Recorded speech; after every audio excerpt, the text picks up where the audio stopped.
ልጅቷ በጣም አደገኛ ናት። ቤተሰብ በከባዱ ነው የመጣችው፣ አቅዳበት አልማበት ማለት ነው። ሁለቱን ልጆች እስከ መጨረሻው ለያይታ የድሮ የተቋረጠውን ፍቅር ማስቀጠል ነው የልጅቷ አላማ። እመኑኝ እርጉዝ አይደለችም፣ ጭራሽ እርጉዝ አይደለችም ማለት ነው። እርጉዝ ብትሆን ትናንት የተነገራት ነገር በቂ ነበረ። ልጁ እስከሚወለድ እንጠብቃለን፣ ዲኤንኤ ይደረጋል፣ ከዛ የአባትነቱ እንትን ይታወቃል። ልጄ እንኳን ቢሆን ማድረግ ያለብኝን አድርጋለሁ እንጂ ከአንቺ ጋር መቀጠል አልፈልግም፣ ለአንቺ ምንም አይነት ስሜት የለኝም፣ ተይኝ በቃ ህይወቴ ላይ አትድረሽ ብሎ እንግዲህ ሆቴል እስከ መቀየር ልጁ ደርሷል። አስባችሁታል? ሲጀመር ሆቴሉን ያለበትን ሆቴል ያሳያችሁ ጓደኞቹ ራሱ በጣም ባለየ ናችሁ። የእነሱ የህይወት መበጥበጥ የእናንተ እጅ አለበት ማለት ነው፣ እውነቱን ስነግራችሁ። ምክንያቱም ይሄ ልጅ ከልጅቷ ጋር ላለመገናኘት ዘወር ካለ በቃ ለምንድን ነው የምታሳዩ ያለበትን ቦታ? ዛሬ አሁን የእሷ እቅድ በደንብ ነው የተሳካላት፣ በደንብ በሚገባ ሁኔታ እየተሳካላት ነው። እነሱን ማበጣበጥ ነበር፣ አበጣበጠች። እነሱን ማጣላት ነበር፣ አጣላች። አሁን ዛሬ የነበረው ነገር በጣም ነው የሚያስጠላው። የምሬን ስነግራችሁ በጣም ነው ተስፋ የሚያስቆርጠው። ሀይሚና ብሩክ በዚህ ልክ እንደዚህ ይሆናሉ ብሎ ማን ያስባል? የምሬን ስነግራችሁ በጣም ነው ያዘን ነው በጣም ማለት ነው። በሆነው ነገር፣ ባየናቸው ነገር፣ በሚነጋገሯቸው ቃላቶች በጣም ልባችን ነው የተሰበረው። ሀይሚ የሆነ ነገር ወርወር ስታረግ እሱ ጨለለ። በቃ የሆነ ቃል ጣል ታረጋለች፣ እሱ ደግሞ የባሰ በቃ አበደ። ትቼልሻለሁ፣ ለምን ያንቺ ማድረግ ከቻልሽ አታረጊም ነበረ፣ ግን አልቻልሽም። ከዛ ደግሞ ብሩኬ ትቼልሻለሁ የምትያትን የቃነኝ ወይ እንደውም ነው የውጭ ከክፍሌ ብሎ እንግዲህ እጇን ይዞ ሊያስወጣት ሲል እሷ ምን ቢያለችው መጨረሻ ላይ እንደውም በዘበኛ ነው ማስወጣሽ ካልወጣሽ እስከ ማለት ሁሉ ደርሷል። አሁን ይሄን ቃላት እነሱ መነጋገር ነበረባቸው። የልጅቷ ኢላማና አላማ በደንብ እየተሳካላት ነው። ግን ደግሞ በጣም ታሳዝኛለሽ ልጅቷ። እንደዚህ ማድረግ አልነበረብሽም። ጭራሽ ታለቃቅሳለች እኮ ደግሞ የዋህነቱን ተጠቅማ ብላለች። ማሂ እኮ ልክ ናት እኮ ማሂ፣ የምሬን ስነግራችሁ የዋህነቱን ተጠቅማ ነው እንደዚህ እየሆነች ያለችው። እና እሱ ኮስተር ማለት አለበት በቃ። ሲጀመርም ክፍሉን እኮ ቀይሯል። ያ ጥሩ ነገር ሲሆን ያሳዩት ልጆች ደግሞ የስራችሁን ይስጣችሁ። በቃ እናንተም የብሩክና የሀይሚ መለየት የምትፈልጉ ናቸው አስመሳዮች። ከዙሪያው ከባችሁ የምታስመስሉ ጓደኛ መስላችሁ ግን አስመሳዮች አላችሁ በጣም ብዙ ማለት ነው። ማሳየቱ ለምን አስፈለገ? መቼም እየተከታተለችው ውላ ነው አድራ ነው አትሉም አይደለ እንዴ?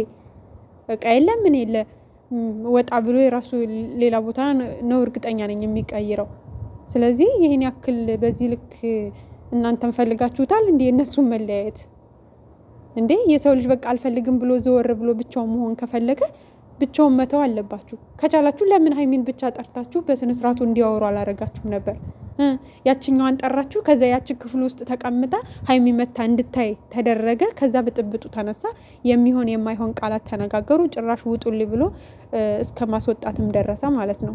እና በዙሪያ ያላችሁ ሰዎች ራሱ በጣም የምትገርሙ ናችሁ። የምሬን ነው ማለት ነው።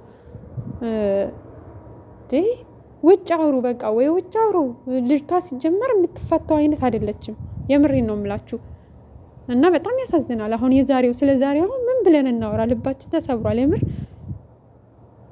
በጣም እኔ እንጃ አላቅም። በዛ ልክ እነሱ እንደዛ ሲነጋገሩ እኛ ሽምቅቅ ነው ያልነው። በቃ የሆነ እኔ እንጃ ቪዲዮን መጨረስ ከሚያቅተን ድረስ ማለት ነው።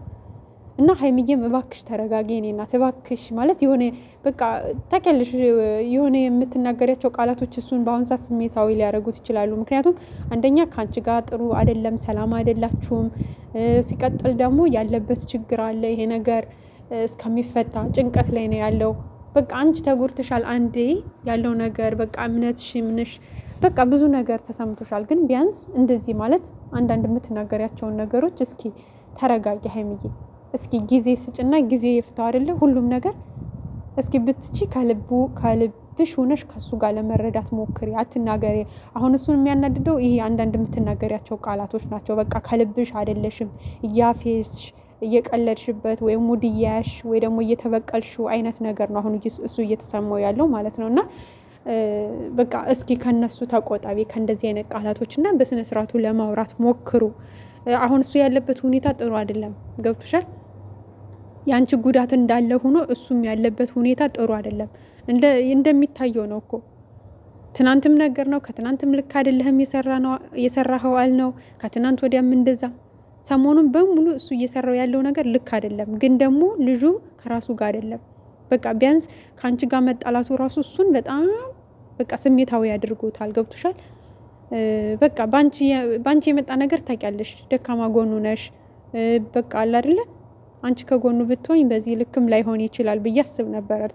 ተረጋግቶ ነገሮችን ለማድረግ ይሞክር ነበረ። እንግዲህ ያው አርፍደውም ነው የለቀቁት። እኔ እንደው የዛሬው ቪዲዮ ባይለቀቅ ጥሩ ነበረ፣ የምሬን ስነግራችሁ ማለት ነው። ምክንያቱም ምንም በቃ እዩ ትፈልገዋለች፣ እፈልገዋለሁ። አዎ እንደምትፈልገው እኮ እናውቃለን። እኛ እኮ እናውቃለን። እሱን እኮ ፈልጋ ነው የራሷ ማድረግ ፈልጋ ነው የመጣችሁ ሲጀመርም ማለት ነው። እርጉዙና ሳይሆን በቃ በዚህ ስበብ ወጥመድ ውስጥ ከታ ወደ ድሮ ፍቅሯ መመለስ